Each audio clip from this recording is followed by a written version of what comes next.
Welcome to Sweat Equity. I'm your host, Juliana Vitolo, and in this monthly podcast series, I sit down with founders who are in the thick of it.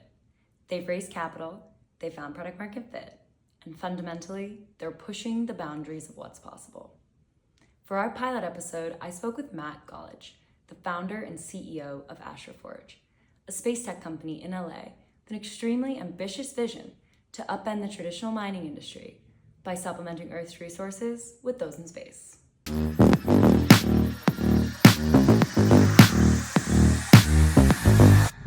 Hey everyone, thanks for joining Sweat Equity. I'm here with the CEO and founder of AstroForge, Matt Gialich, and we are being hosted in AstroForge's beautiful new Seal Beach facilities in California.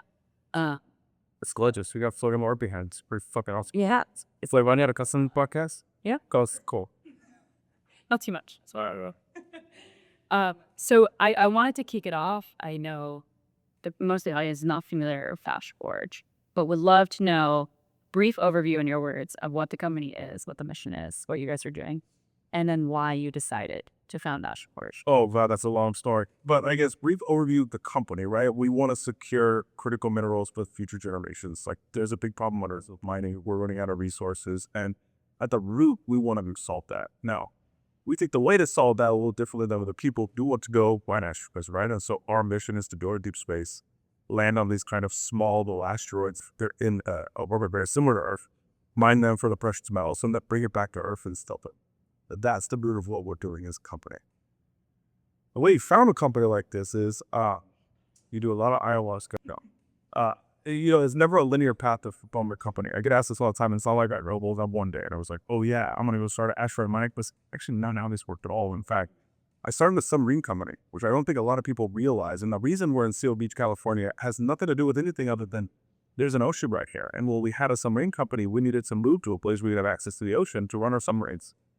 And I started that company with two other founders. Both those founders led very early to the company's formation for various reasons. And also I found myself being CEO of a submarine company. Like I didn't actually join a CEO, I joined a CTO to go build these submarines. And I thought it was really cool to go on an adventure to build something I've never before done underwater. Where it's going to be a lot of cool stuff we could figure out. And also to get trust in the CEO position. Now I'm trying to sell. I'm trying to understand, does anybody give a shit? Like, we cared about submarines. And in short, nobody did. And so one of our investors at the time said like, hey, why don't you apply to Y Combinator? And I said, what the fuck is Y Combinator? It's like, what are you talking? The application was actually that bad. So I'm like, okay, whatever, I'll make an application. I wrote an application, made a video, submitted it. They called me the next day. Like did the interview, I think it was the next day. And they called me the day after that and were like, cool, you're a programmer. And I'm like, can I let you know? Because it seems like almost too quick. And I was a little bit like, hold on, you own 7% of the company? For what? Why is it so fast? I talked to a lot of people about it. And kind of the constant feedback I got, I was like, are you an idiot? Like, kids, please, like, you don't know how to be a CEO. They're going to teach you how to be a CEO. Or can't teach you something. Yeah, they take a large portion of the company, but at the same time, a large portion of zero is zero. And so like, keep it all for yourself. What we want, it doesn't matter that you need help making this company into something that's going to really be successful. And, before you go into YC, they invite you into, this was during the virtual batch after COVID. They invite us into these Slack channels. And so we're talking with the group partners. And I asked this really well-worded question about sales cycles and all this kind of stuff. I don't even know the topic on this, but we started talking about buckets. And it's literally like, I remember this forever. I'm on this exercise bike in my house training for a marathon. And I'm like, it's like 11:30 at night. I'm like, fuck, I'm going to play up till I die. And I get this phone call, and it's Michael Seibel. I'm like, I guess I got to take this call right there. That's one of these YC dudes. And I answer the call, and he's like, what are you doing? I'm like, I'm building a company, making submarines. He's like, stop. You have two options. Give investors their money back or go do something else. It's could be you have no passion for the ocean. You don't give a shit about what you're working on. You're trying to force this through like a math equation, but at the end of the day, like, there's no passion. And when you get a call like that, you have to take it kind of seriously. And so I took a step back.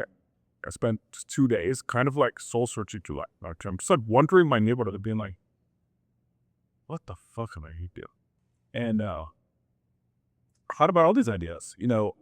Michael, I mentioned like go solve problem. So I thought, what are the problems? Like, can I make a fintech app for like millennials trying to manage finances? Can I do this or that? But what I remember is like, I always go back to talking about spacecraft. and talking about how I actually wanted to work at JDL. Like that was passion. And so what I came to the conclusion of is, which I don't think is a smart conclusion, is like, what if I just don't full passion? Fuck it. What if I would hardcore passion? What do you end up with? And what I realized is I end up with a company building things to go review space. And when you make that assumption, you figure out the price, a whole bunch of reflection points why I thought the time was right to go do that. NASA Coast Mission supporting these launches that are super cheap to get to the moon. We can make spacecraft a lot cheaper. But what do you do? Like you get thrown out in deep space, like who cares? I cared because I think exploring the universe and trying to answer those questions of physics are like the reason why we exist, right? We want to understand our world. But investors don't. Investors don't want to understand their world. They want to understand their IRR. And so you got to cut goodness out of it a little bit to make that work. And so I had two ideas at the time that I talked with who would become my co-founder of the company. And they were, idea number one was to fly by planets that sell ads. So, I want to fly by Jupiter and like Coca-Cola on the bottom. And Spider-Man, not. yeah, really. I mean, I told him this idea as he said, I quit. And I was like, okay. Oh, I got another idea. What if we took him the stab of mining asteroids? And he said, I quit. And I said, okay, all right. And then he said, Where was the Summers 2 taking place? this conversation, and all my greatness, like I called him and I said, the company at the time was still working on submarines. And Jose, who was the co-founder, was my director of engineering at the time. So I saw him, I said, hey, don't go to the office today. Come meet me on a trail. I want to go out off with you and talk about some ideas to the company. And I hiked him up to the top of a mountain in Pasadena called Echo Mountain. And when we got to the top, I had this conversation. I said, I'm pivoting the company. And he's like, okay. And I said, cool. You have to listen to me for 3 miles till you walk down. Like, there's no way to get up this mountain. Won't be. I have 30 minutes to sell you on this idea. And I think because I started running as fast as he could. He's listening to me and really going through it and said, like, I can understand this. But his ask was, okay, we got 2 weeks. Like, let's go drive to the car to figure out why this is a stupid idea. And after 2 weeks, like, we couldn't figure out why we couldn't do it. There was no, like, there's a ball here you can't get to. Yes, the card. Yeah, we have to raise money. Yeah, there's challenges. Yeah, blah. But there wasn't a physics reason why we couldn't go do this. And so when you could ungate those physics reasons, we just said, fine, let's go for it. And so, the day we started Y Combinator, which was January 10, 2022, I wrote this like, Josh, okay, guys, Michael, thank you for this call. We're going to pivot the company to Asteroid Mine. And literally nobody responded. And I was like, okay, cool. And I even talked to Michael. He's like, I was pretty sure. Wrote that $1. Whatever, But the reality is about 3 weeks later, we have an officer, Michael. And he says, what have you done? And I was like, oh, well, I bought a spacecraft. I bought a rocket launch. I built a refinery. We signed our first physicist to come work on this. And there was like this launch of these little items. And I swear, I'm like, still to this day, they won't tell. I always see them like, go, credit, like, you guys did all this 3 weeks? Like, what are you talking about? I'm like, yeah, dude. Like, we know everyone in the space industry. This is a really not an easy thing, but like, we know who to call. We know how to surefire this. We have a real chance of doing this. And then it became a flood of belief from, I think, everybody that like, oh, these dudes might be crazy, but they got a shot to pour off. And so that's how the company started. Underwater submarines to asteroid mining. But you had a background in space, so why not tackle space from the outset? Like when you decided you want to be a founder, why even bother with the underwater submarines? Yeah, because the honest truth was I was still too big of a bitch to go start a company. Like, that's the honest truth, right? I had somebody that was CEO that already had 5 business secure that could do, and I could go along for the journey, like take that founder risk without fully taking that founder risk. It wasn't jumping off what happened to raise my first dollar of capital. And I think for a lot of us, we will start companies. I've always wanted to start a company. I've always wanted to go try this and see where I could do it. I have a wife, I have kids, I have a house payment, I have all that shit. It really gates you from being able to jump. So even when I decided to take that jump, it was still terrifying. And so that's the honest truth. Like until I got that little bit of freedom to go do it, I got that little bit of initial capital, I just never pulsed it over myself. Yeah, looking back up, it's like I'd go do it again 100 times. But hindsight's always 20/20. That's just not out for time. Yeah. But once you had taken a risk, it became easier to take off maybe additional risks. My risk posture has become more extreme as time has gone on. And like I'm constantly at this company as well. I put all my chips on the table every single launch, every single time. Like, how do you bet everything? I'm not interested in mediocrity. I'm not interested in like, oh, here's downside protection, here's the 3 years multiple. I'm interested in changing the fucking world. And like, you don't get that for free. You don't get that without taking massive amounts of risk. this podcast probably won't be credited until after we launch. This is the day for the launch. Like, there's a lot of risk with this space. Like, this spacecraft may not work. And guess what? I'm still needing the monster. I'm still needing to try it. I think that just takes it. It takes a person who's probably a little brewed inside to go do. So why decide to become a founder in the first place? Like, what do you think drove you to make a decision? How you always wanted to be a founder?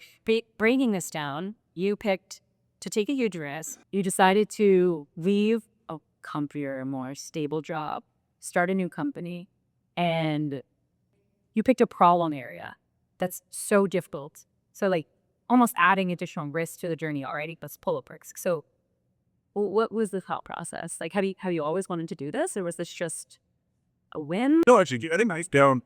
I've always been a gambler, and that's been true since day one. You know, I remember like when I was at Virgin, you started actually making some money for the first time in your life. One of the things I got was go get a financial advisor.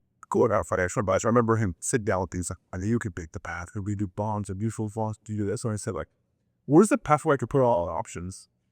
And he's like, that path doesn't exist, dude. Like, I'm not going to gamble your shit. And I'm like, okay, then I don't want to use you. I want to gamble like shit. And like, that's just my personality. I am a risk taker through a truer. I'd love taking risks that maybe if you were to go look at it from a kind of MBA, Harvard Business School equation standpoint, like no idiot would ever make this risk. I mean, I think there's most startups. If you look at startups there, very few of them are like, oh, here's my MBA proposal on how to go do it. You have some that are successful at do that. For the most part, it's guys that are like, you look at this and the equation doesn't equal an expected value outcome, and you still go, I want to go try it. Yeah, I think that's just always been innate to my personality to an extent. But even with that, when other people depend on you, you have to be willing to also risk that. And that's the hard part. I'm like, if I didn't have my wife coming to me and being like, I mean, my wife is the reason, in fact, I'm here to an extent. I got a job for a while to Jet Propulsion Laboratory. And I remember talking to her about it, and she just said, like, if you take this job, I will divorce you. And I was like, what the fuck? Why? She's like, because I know you're not going to be happy. Like, you're not a person that wants to go work 30 hours a week at a government job. You need more risk. And I'm like, go do it. And that kind of enables you to be like, I don't think she's thought like a biscuit shirt.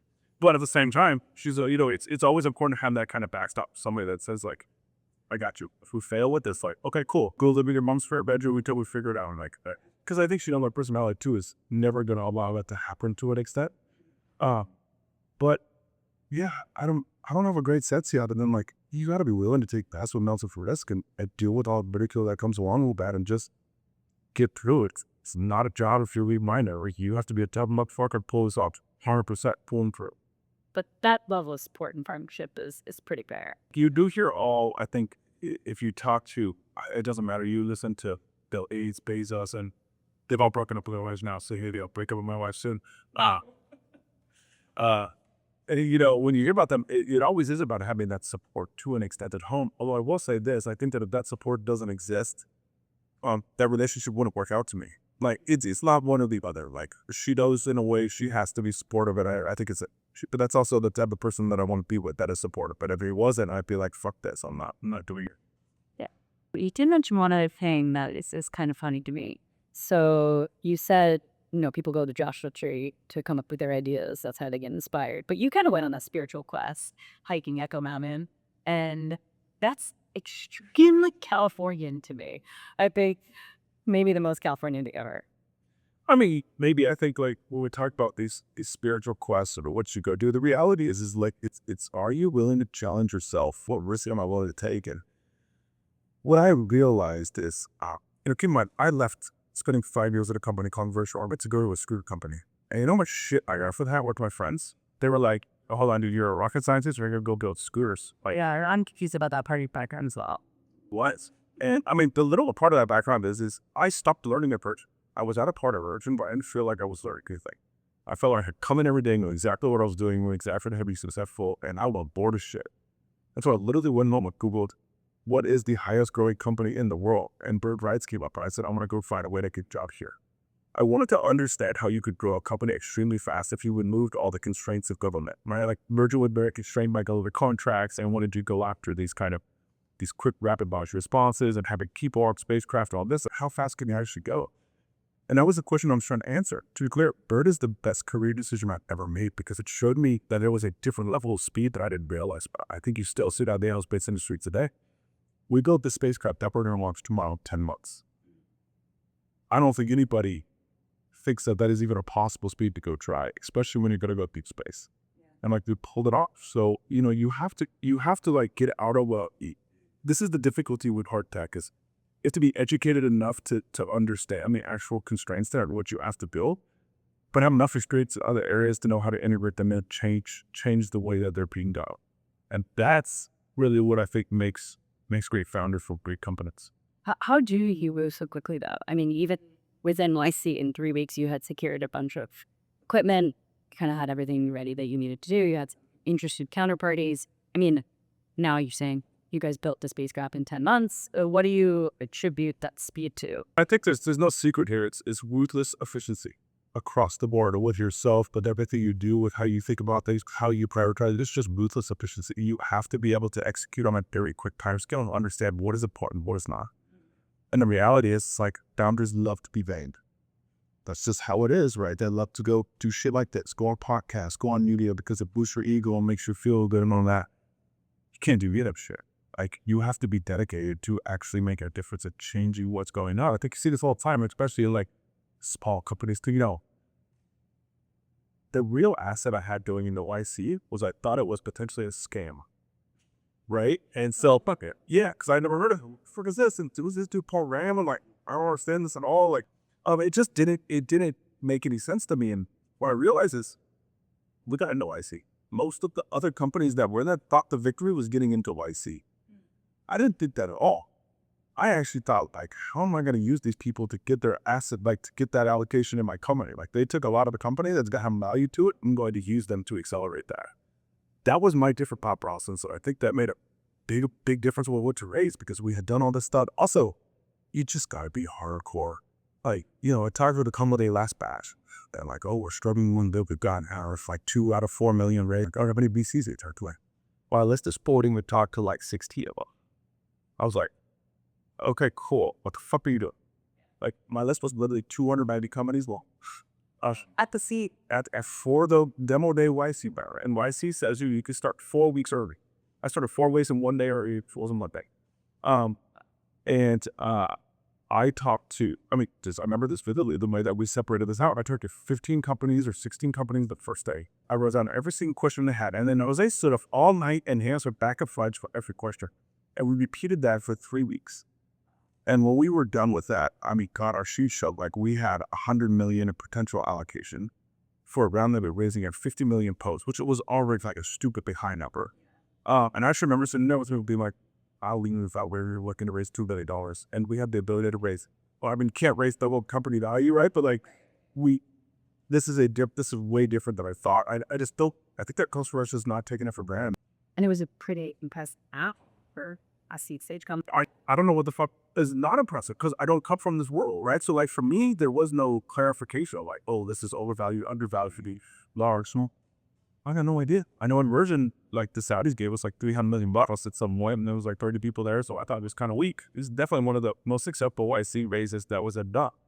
And then clearly, we ended up raising another, it ended up being a total about 26 million be raised during that round of it is step-up migrations from there in like the first 2 months. So it ended up being crazy money, right? And you had commitments for 100 million. Yeah, well, one that we had commitments that are like you keep the tracker shoe right now to 100 billion. Now, well, you like anything? It's a you handshakes. Who knows how many low for Beal? Who knows it's Africa? It's actually not court. What was important is that was not my expectation. I looked back at my ABC sheet and it was 2 billion, 4 billion, 6 billion. 6 million was like the ultimate we were gonna raise. We raised 26. What the fuck, right? Like totally different expectations than we went into it with. Yeah, and to date, you've raised just under 70 million. My math is correct. Yeah. So, once again, until there is an offer on the table from Luminous for 100 million, I'm not sure if I want to bring them in at the B. Yeah. Don't need the monies. Yeah, we don't want to do the money. Like we might buy Candle and might not, so I'm not sure what to do with that. right? Just wait it out. Yeah. Okay, that's good to know. First time I'm hearing of that offer, by the way. Oh, we would go to you. Right. Well, I know you have a knack for fundraising. I know other founders that look to you for advice. Obviously, your track record speaks for itself. You clearly figured out something, cracked the code.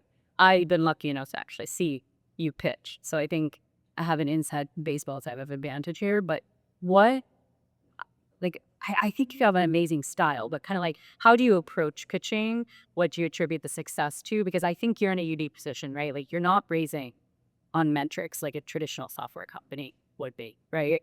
You're raising, it's kind of on a mission and a dream in a way. I mean, I think you inspire the investors to your pitchings to believe in your dream. So, like, how you approach this, like, it's a truly amazing process. I just am curious to get your perspective on it. I literally have never thought about how I approach it other than my job at this company is to tell you what the outcome can be, not what it is. And when you start a company like this, where you clearly can dominate what ends up being 20% of global GDP, like there's an outcome here that is one of the largest outcomes that can ever be done in any type of history of any company ever created. And my job is to tell the story of how that outcome becomes true. That's it. And like at the end of the day, it can't be made up. It has to be highly technical. It has to be able to answer all the questions people have, all the sci-fi-ness of asteroid grinding and all that bullshit with our Hollywood. You have to kind of get past that type of like, way. You may think this spec, like, here's actually what we've already done. Here's our actual math to go do it. And like, we can answer any of those questions. So I think part of that is the storytelling. You're going through and saying like, hey, we're going to make one of the largest companies ever created. And that's very true. But the other part is that when they throw in highly technical questions, I either know the answer or don't get the answer. And I'm going to say this. I always eat this with people. I'm a non-technical founder. Shut the fuck up. Go learn, right? Like, you can watch a YouTube video. Like, there's no excuse to me to say you're a non-technical founder at this point in time. There's also no excuse for a technical founder to say, oh, I don't know how to pitch. I don't know how to storytell. I don't know how to think about milestones. Like, you can ask me for I see your milestones, but like, there is so much videos out there, documentaries out there, things you know about to figure this out.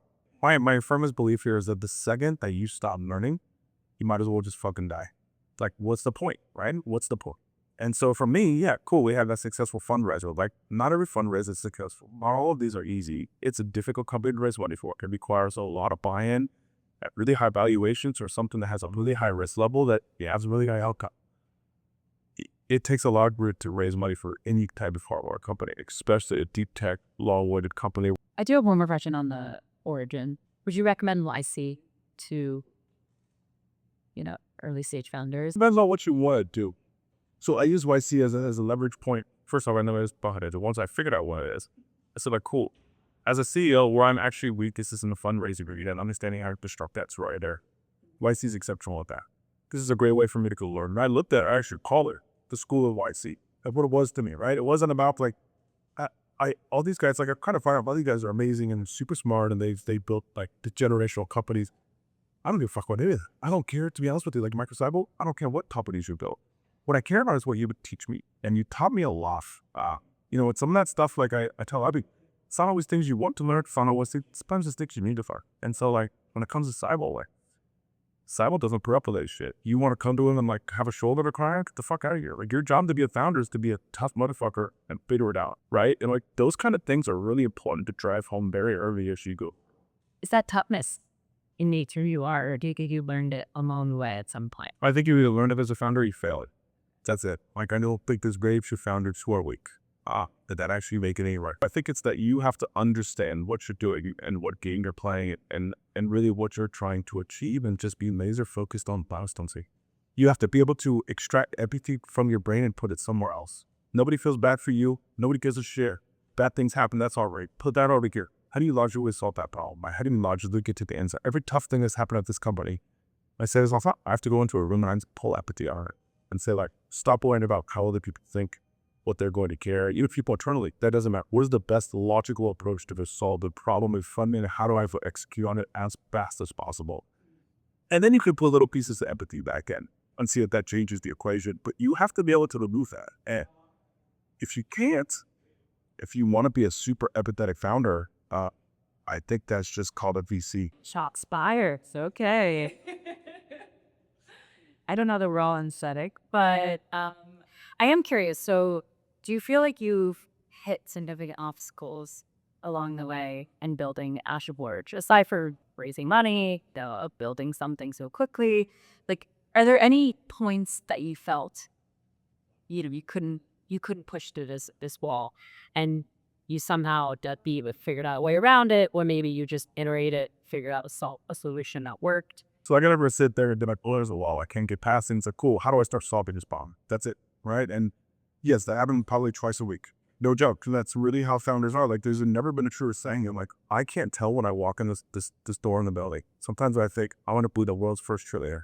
And sometimes I think I want to be broke and homeless in 2 weeks. And like, those are the two extremes, right? There's really no, like the day where I walk in here and I'm like, oh, today's going to be a mediocre day where I'm going to have build a couple. No, it's still like, I'm fucking God or I'm a piece of shit. Like, those are the two outcomes. And you have to be able to, that is how founders oscillate, I think, at a high level.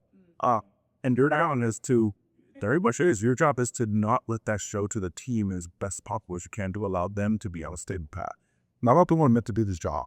And I think you got to recognize that right away. And so you can't take those emotions and place them on other people or they will fail. And like, that's a hard thing to do because when you're a founder and you're at the top, like, who are you going to bitch to? If the company's not going right, guess what? You can't say, oh, it's that guy's problem. It's the person's problem. It's my boss's problem. Like, it's your fucking problem. You have to go, okay, I fucked this up. Cool.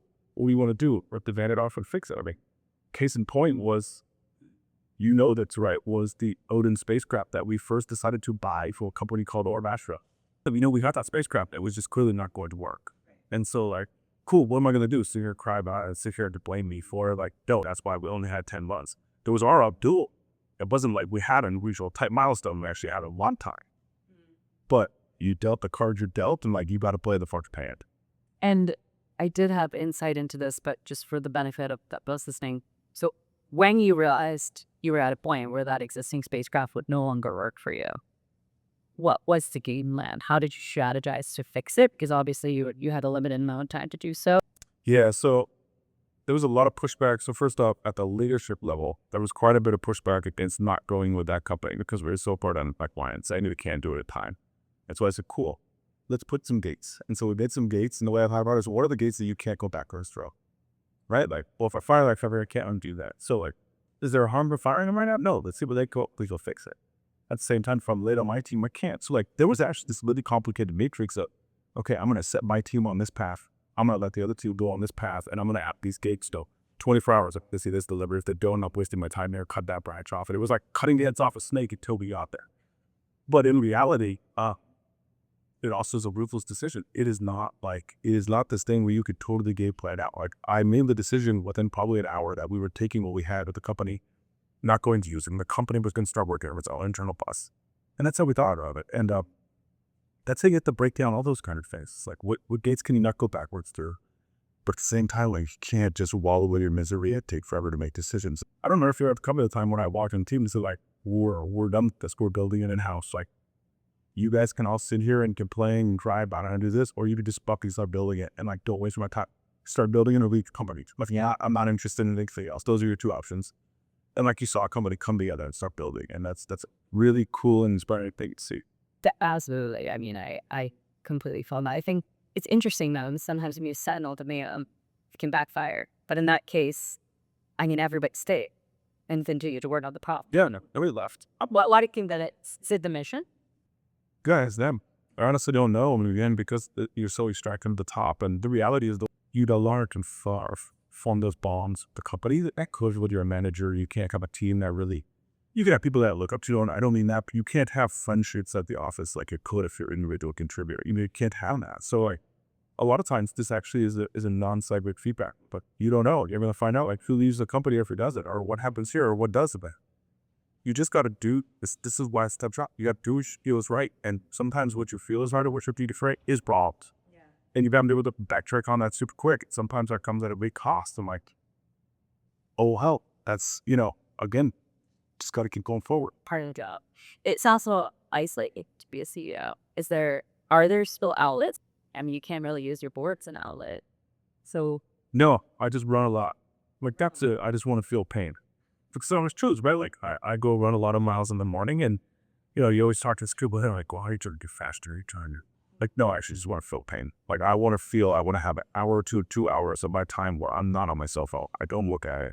I don't know. It's just a physical exertion and pain. Then we get done and you feel like you've used your body for the day. And that allows you to go with a very clear mind into work because there's no more push on the body for you to go do something else or to feel something else. And that's it. One thing I did want to hit on, or I was asked about, is I think you set up the company a good first play. So you basically align it at 4 main milestones. And I want to ask you, like, is that your technical background, your structured thinking approach? How did you decide to set it up in such a lockable way? And could you explain what the milestones are, like how you kind of orchestrate the business around that? So I think what I will articulate here and what people don't realize is, this is why I'm pretty open in my blogs and when I do podcasts in my business, was actually two different risks in company. One is the technical risk of the company. And as the company grows, that technical risk is actually pretty dear and it's pretty cruising at a pretty constant slope. And it kind of looks on a graph like something like this. But to the outside world, or what I call the perceived risk, is not that all. So it'd be some examples from the real world that you probably know here is like OpenAI. Internal, Sam is burning down that risk. They're learning a lot. They're learning all this computational stuff. But like the inflection point you see is this one thing that was released in November of 2023 or whatever it was that kind of changed the world, this ChatGPT model, right? And like all of a sudden your perceived risk goes from Sam Allows is spending keepers money to like, holy shit, this is going to change the world. And like that changed overnight. And so what you have to do is your milestones have to essentially buy down that perceived risk. That's what you're trying to do. And so when it comes to them, as you look at them, you got to, the first one, but you're always capital constraining. And so when it comes to this, like you have to use what is the highest chance to hit an inflection point that's going to burn down a perceived risk. That's really how I look at it. And so the first one we did was already fired. Why? Really was easy to do. I could show people that we could build something as into space, and we could demonstrate a refinery in orbit. Great. It's like a really easy low bar to go. It's actually not burning out much technical risk at all, but perceived risk, it's like, oh, but now they've launched a space, they took spacecraft, they took a refinery, blah, blah, blah, as it comes through. Odin. And for the record, Odin's your mission. Oh, it's a mission to one launching tomorrow. We've almost learned everything with this fucking mission. So why are we even launching at this point, right? Well, there's still a little more learned up here. There's still more 5% more to learn on the operation side. But the reality is the perceived risk of us being successful without it makes the risk of the company a lot more to the outside world. And your job as a founder is not to have your risk internal be low, it's having your perceived risk be low, because that's where you can raise money on. So that's how I always thought about the milestones. And I think this is where PhD founders get it wrong. They don't understand that people don't get their like esoteric way to do some fine process. They're like, oh, I can make a new biome that's gonna, cure your fucking cancer and I only $20 billion, what do it? You're like, okay, cool. Everything for $20 billion. So like, what can you show in the meantime? And they're like, well, I could show that, this molecule do this, they fucking make a third molecule. I'm like, okay, yeah. What does that mean to somebody? Why don't you I don't know. I don't even know how I'm thinking about, but like, do something that the world will understand about, right? Do something like, I don't know, cure of Alzheimer's cancer or whatever. Probably is how I'm thinking my point. They get to do something that you go talk to a VC and they don't have to go have a PhD level understanding to understand, oh, you're answering some of the 8 questions of the company. Right. I think that's key because you're not always speaking to people with the esoteric knowledge that the people at the company have. So you and Rachel should know more about space than most of the investors that you're reaching. All the investors, like 100%, and that's fine, right? It is always interesting to me in a case when we talk about this. Again, you have to, like, in business, the book of Warren Buffett has never been wrong. Warren Buffett and Charlie Munger, like, you go read their autobiographies, that's just never changed.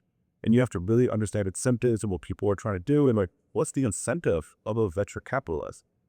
It's not to have some fun in life. It's not that. It is literally to get management fees. Understand that. So if your perceived risk takes longer than 3 years to get the next inflection point, where enterprise value global, they can have a markup R on their fund. It's not worth it because they're going to go raise their next fund, usually a 2 to 3 year time. So like, you have to fit it in there. So many times they say like, well, the license and the fund is 50 years and they're not. No. The risk is not what's their DPI. DPI is a great thing to tell people about coach table 10 years from now when like you're funded really well or forget about it for the raising the next fund is actually cool. And the sooner you realize the actual incentives of these things, the more you could tell a story that answers the Edelweiss incentives of both parties. And I think that's a big piece that you really have to look at it. Yeah, absolutely. I mean, as an investor, I can't disagree with what you're saying, but I think there's a little more to it. I think there is an expectation that your company is returning capital. I think a lot of the lens that you approach this with, though, is interesting to me because I primarily invest in software. But I did the mindset you have to come to the investment table with as a deep tech founder is fundamentally different. Yeah. Like the OpenAI analogy is quite strong for you. They're not profitable and they raise a ton of money and they're burning through it. I feel like one time we talked about deep tech companies actually being more capital efficient than software businesses. Do you think that's true? No. That is categorically false. Here's the reason why. What's really cool about software, or what's a really special point in software is you could allocate a small amount of capital to a software company and try a new idea and see if it worked out. And this is why in the middle of the 2010s, we had like 8 different fucking ways to run software companies for agile co-spainers and all this shit. Of like, I heard so many different rhymes of reason to how do you measure companies and all this. And like the ones that are the ones that are successful, there was a lot of money talking companies that just die and got your answer to. So if you look at a company formation as try to drive to the answer if that company is going to be a multi-billion-dollar company or not, and you actually put a little bit of capital on software company, get that answer. Now, it might take longer, different, it might not have remotes, there's all these problems with it, but you can actually get that answer for a little bit of capital. The problem with hardware companies is you can't. It requires a lot of capital to get that first inflection point. That's a really hard thing because in the tech world, investors across the board, usually I don't mean that they're not smart. A lot of these people are very highly, extremely intelligent, but like you have to become a perfect person in that exact field that a company's in. So in space, we talk about companies, just some of these companies, I just look at it like the physics of this don't even make sense. Like, and it's, ask the hard part. I'm like, that company is going to fail. Yeah. Usually I would say 9 out of 10 times I'm correct about that going to fail. And you think that's just investors not understanding the physics? I think it is investors whether it's 100% the physics, whatever it actually is, they have to allocate a lot more capital to get the answer there. Where if you have $1 million fund, you could put 10 to 100K into 10 companies. You have to spend $5 million if you're one hard deep tech company. You probably still wouldn't actually get the answer for it. Like that's the challenge. It's just so much more capital to get to that inflection point. That's where you start to get in this classic mindset of like, this is where a lot of space companies come from. A lot of space companies that are boring as fuck. I love all you people, but you have like everybody building satellite buses of all orbiting the Earth, fucking building a rocket, and they're all incremental improvements, and they're all usually run by really highly technical founders that are a really good background in whatever field they're in and can recruit really well. And that's why investors love it, because they're underwriting protected risk. You're not going to change the world. You're not going to make $1 trillion company playing it safe. And that's why I say like there's a rare trade here to have somebody who's willing from risk it all and go after $1 trillion company in a hard tech field full, because it's kind of stupid. And that's, that's what you kind of got to do is. Yeah, I actually was thinking about founder psychology and how you can't be 100% sane to start building. You almost have to either have a chip on your shoulder or like there's something else there. Like maybe you have some proof. Just got to be a little bit fundamentally broken. Like that's it. And I think a lot of founders come from, I don't know. Can't actually. You classify yourself as broken? I mean, it's kind of like, is anybody that wakes up one day and starts a fucking asteroid mining company like Barry is saying? I thought you're the only person I know. So like, no, I think you have to be able to, you essentially have to be able to look fear in the face and just say like, I'm willing to do it. I'm willing to fail completely publicly and suffer complete public humiliation. Just fight, mate. We made a play pro and nothing turns on and I look like the world's biggest fucking wall. Okay. And guess what? I wake up the next morning and I continue on. I'm like, that's my attitude towards it, because people will always find a reason to say why you're fucking stupid. Yep. But it's really hard to find a reason why you to change the world. Yeah, that's amazing. Since you brought it up, and I do want to turn to this, but so it is the eve before launch. You posted on LinkedIn recently, you have a blog.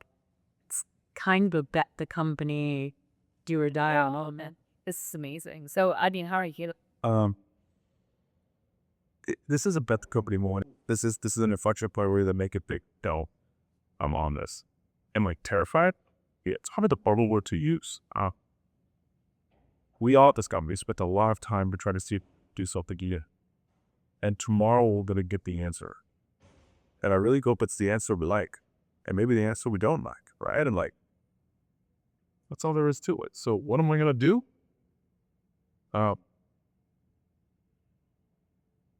Probably go to sleep. Wake up in the morning, put my fucking game face on and get ready to solve problems, because I think that's the way that I approach this, is that nothing we're going to face tomorrow is insurmountable until the company is bankrupt, and at that point it doesn't fucking matter. So like, how do we go solve this in every single shape form? And I don't let my mind into this dark place of like, oh, I'm gonna do BQ online. I don't fucking care. I love reading Kippies. I love the comment when they're like the CNR comments fucking like amazing, right? I don't care. Like, it really doesn't affect me. I laugh about it all the time. I think what you gotta remember is like, you gotta put your brain into this very logical place of how do you go find a solution for every downside case that's here, and how do you think about the future, right? How will you protect the company against the downside risk? Yeah, it is a bet the company moment, but like, how do I make sure I have so many more chips than everybody at the table that when I do all in, they can't match me? Another gambling analogy. Brain was just constantly wired to the poker table. I mean, gambling is amazing, right? Like, the we refute it. No, but okay, so that's, you're saying de-risk it to the point where you can. Like, you've control for everything that's within your power at this point. Launch is happening tomorrow. You hope for the best. You think you're in the best possible position to succeed, but there's a chance. I don't think it is. I actually don't think we're in the best possible position to succeed. The best possible position you succeed is called the NASA Psyche mission, $4 billion. Okay. You know, I am saying that I understand what risk we're taking, and we have biological determination to take that risk. And we're going to get the results if we are right or tomorrow. It's like, we took a test, right? And like, you got our blood screen back, and it's like, do we have cancer now? We're going to fucking find out. And hopefully it's less stage 4, right? Like, that's kind of how you're thinking. Okay, so that's the honest truth about it. Okay. And so if things do go well tomorrow, what's just the future look like? A lot of supercars, a lot of drinking, I'm getting a boat. No, next step of the company. Though for the company, Right, not for you personally. my step of the company is we get up the next day and we keep working. We crew for nothing. I didn't bring any cooking metal. I didn't make a dollar. This mission goes on, not a hitch. And I'm going to turn directly to the mission that we're already freaking up behind you and just go, cool, we're all in on this now. And that's it. So what is the next one? Sure. The next mission will attempt to go back to the same asteroid landmark. Okay. I'll take a... Well, let's take a step back for a second. So tomorrow's mission, what does success looks like? Yeah, tomorrow's mission, so slow the heart. Success to me on this mission looks like, day at the deep space. Now, when I say deep space, everybody goes like, I don't know what deep space is, right? Like, what are you talking about? So I'll say a little differently, even though it's not technically accurate. I'll say, we want to make it past the wall. I will not... Can you also explain what the launch entails? Yeah, so the launch tomorrow is what's called a translunar injection launch. It's the same launches that the Apollo astronauts took to get to it, though. So all these other Boeing companies are right or wrong. Go and orbit the Earth. Like, if you ever watch a rocket launch, they kind of take off and they turn. And you want to get on velocity against the ground, so you go into an orbit around Earth. We don't. We just literally light this candle and go straight and really just pull you as the moon, like fire a falcon. They throw us out the side. We're like extremely fast. That we want to. We may be out of collision course with the moon. But Not the ideal. yeah, not the ideal, right? We'll do a correction burn, we'll slingshot around the moon. We're out in the deep space. We're on the backside of the moon. We're now floating on our way to the asteroid, right? And especially when we do a 5-hour the asteroid and take images of it and make sure it's one of these really rich asteroids that we care about. How did the images show that? Well, the images, I would say this, I talked to a scientist there. It's like, it is not determined from images if it's metal, fire, or rocks, or whatever. I'm going to say like, well, sure, we're going to go to one tomorrow. And then the next mission, Pestry, another ride chariot, will be strapped underneath another Falcon. And that'll be a document we try to do with the asteroid to take a direct, to answer that question of how much of the platinum group metals are on that asteroid. Keep in mind, you may make it that far. You make it all the way there, we take a measurement, and like, it doesn't have any first clouds. Like, that's always a risk of the company, right? So you have to kind of always be thinking about risk burn down. How do you think about this? What other places you can go? What's the alternative? There's just so many things that have to, so many things you have to play out for on this kind of mission. And then celebrate the wins where you can. And even in that scenario, if you were successfully land on an asteroid, that's going where no company's gone before. I'm positive that's going to work on mission 4. Yeah. Finally, because we got to mind it, right? But until we have fucking platinum coming back to Earth, what's there to celebrate? Like, your job as a CEO at the end of the day, like you pretended to say at the bottom green, and that was right, was to return money to funds people that invested in you. And the way we do that is by coming in mining, is by becoming the future of mining, right? It's becoming the security blanket for the rest of our planet and for all our children's sake, that we can preserve this little marble in Newmont and still keep our way of life. And I mean, that's what has to happen with astronaut mining for that to be true. Why not land on Earth? There's a lot of problems with mining at Earth. I mean, platinum group metals, which is the primary element, is 6L, except for going after, are just really deep. And we really can't mine anywhere cost effectively really close to 2,000 meters. And that's essentially where all the ore is at this point. So it's a commodity, and you can look at kind of the marginal prices of commodities that you're talking about a -5 to a 10% margin on where you might plan a crude health right now. It's in a really bad spot, and it's because it's so deep, it's so expensive to mine. If you want to look at this as a commodity play, we can be upwards of about 85% gross margins to mine on Asteroids. So like, you look at how much more cost effective this actually is. It's kind of eye-opening, people. And it's because our spacecraft is small.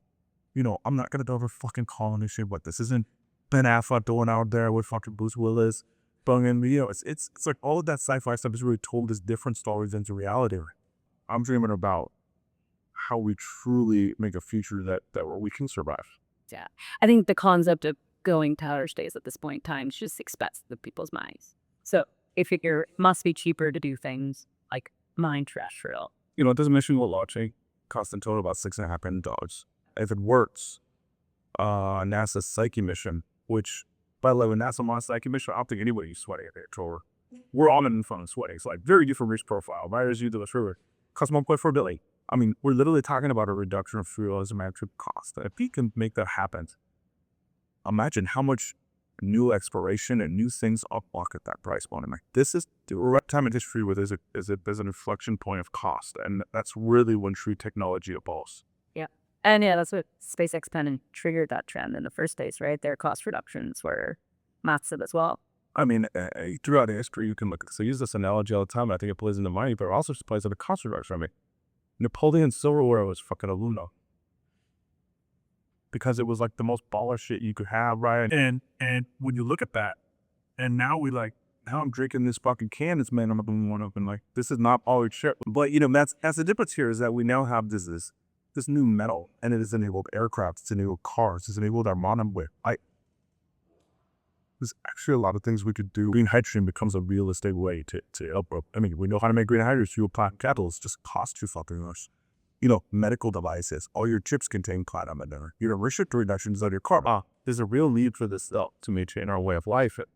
It's just not going to work at the price point intentionally. Yeah, makes sense. Sounds like your version of the world sounds better than the Great Hunt, so very excited to see how tomorrow goes. But what is the order of events for tomorrow for launch? So what do you expect to take place? Yeah, launch happens at about, I'll make it to time to way, but launch happens at about 4:50.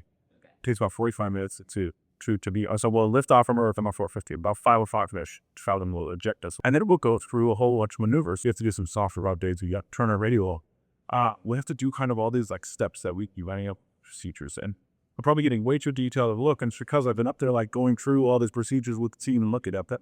But the reality is there's a whole bunch of steps and contingencies we have planned for tomorrow. And so tomorrow's going to be a big day. Yeah. Well, I'm excited to be here. It's amazing to see the work you guys put in and all the accomplished. Hopefully it works well. I am looking forward to it. Oh, I do have to mention this, by the way. So this is your day. What are we looking at? This is an item called, it's actually made by NOAA. It's called Science on Sphere. Okay. And what it is a radiographical projection of the different surfaces we're going to land on. Right? And so what you're looking at here is actually an asteroid that we've been to before. So I think it's really important to get people this idea of context when you're coming into it.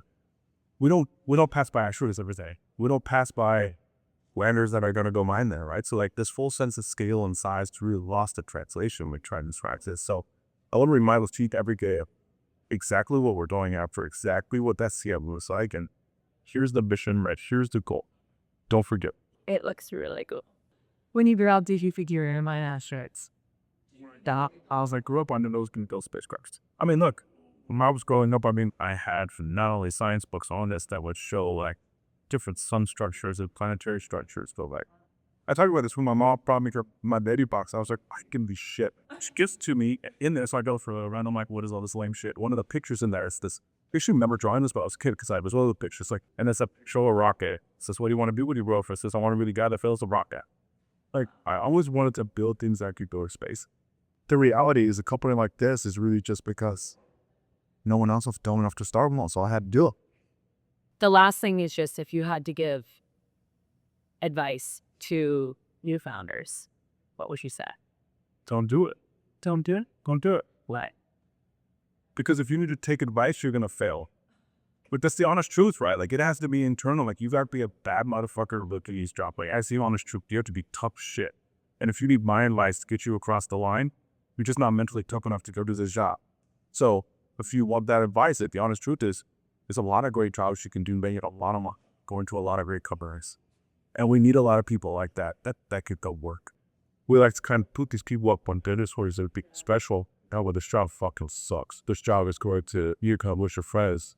You know, it's kind of some of the greatest people you work for that just end up hating you or end up loving you too. It's like, it's across the board, right? Like, you don't get to control people's outcomes anymore. And it's a very difficult job, unless you start your company for $1 billion and you want 4 vacations all the time, right? Like, that's such a rare outcome. And that's actually not an outcome I expect.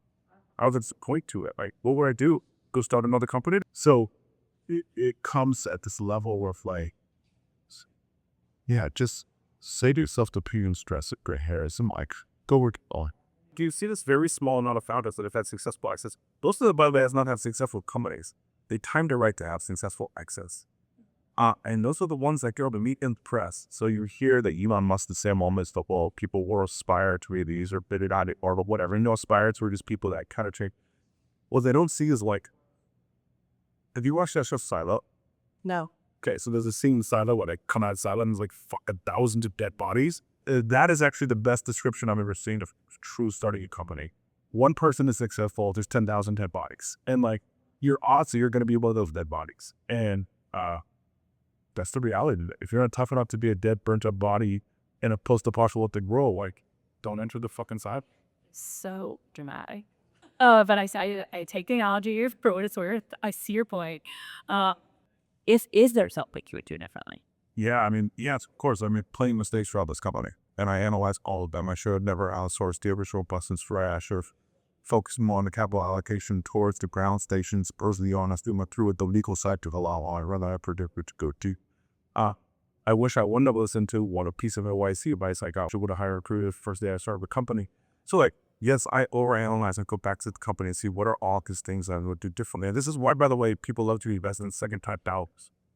Because I know all the mistakes I made. Just understand what to worry about and what not. And your first type, it's like when you're first type parent, do you worry about everything? Oh, my kids are going to fucking die here. You know, like, you know, I have 3 kids now. You learn what you need to worry about and what you don't. And until then, your default is don't worry about everything. And this is essentially my 4th kid. You can't go higher. The hard thing is the beginning of when you're a founder. It's like, you need a 5% financial person, 5% top of the VA, 5% type of fucking a media person. You need this. And like, you can't else. So you have to hire this combo role. So you have to go do them all. You have to, and it's like, you just have to learn all this shit so quickly that you're going to fuck up. And what you really learn, I should go through this, like, oh, actually, all I should have been learning wasn't how to sell or how to fundraise. If it's like, no, that mattered, right? But it takes time to do that yourself, figure it out. Okay, so any party words? I mean, what do you expect to see in the future? Or what would you like to see as the future state of the world? Maybe from an AstroForge lens. I think it's an important thing to remember that, like, we've been gifted this one special planet that we don't know if it exists anywhere else in the solar system. We don't know if it exists, I should say, in the universe. Like, we have no confirmation that there's another player. There's high probability there is, and there's other species of life. Well, for today, we have this planet we're on, and it's the only one that's inhabitable. And I don't mean this from, like, the fucking hippie tree hugger way. Our way of life doesn't have a lot of time left. Our technology has literally driven us to kind of mine the Earth's crust to get raw materials at a very high rate. And that's been sustainable for a while. We're reaching that point where it's not. And like, fusing our universe to our image has to happen. It's got to happen at some point. My thesis is it's going to be asteroids. We're going to have to take raw materials from around us and bring them into the planet at some point. And so I don't know what that's going to look like, but I know that's the future we have to create. And so I hope that more people like me will spend time trying to create it. I love that. Thank you. Well, I appreciate the time. This has been very insightful, also inspirational. Super excited for launch tomorrow. I hope you guys can pull it off. Fucking me too.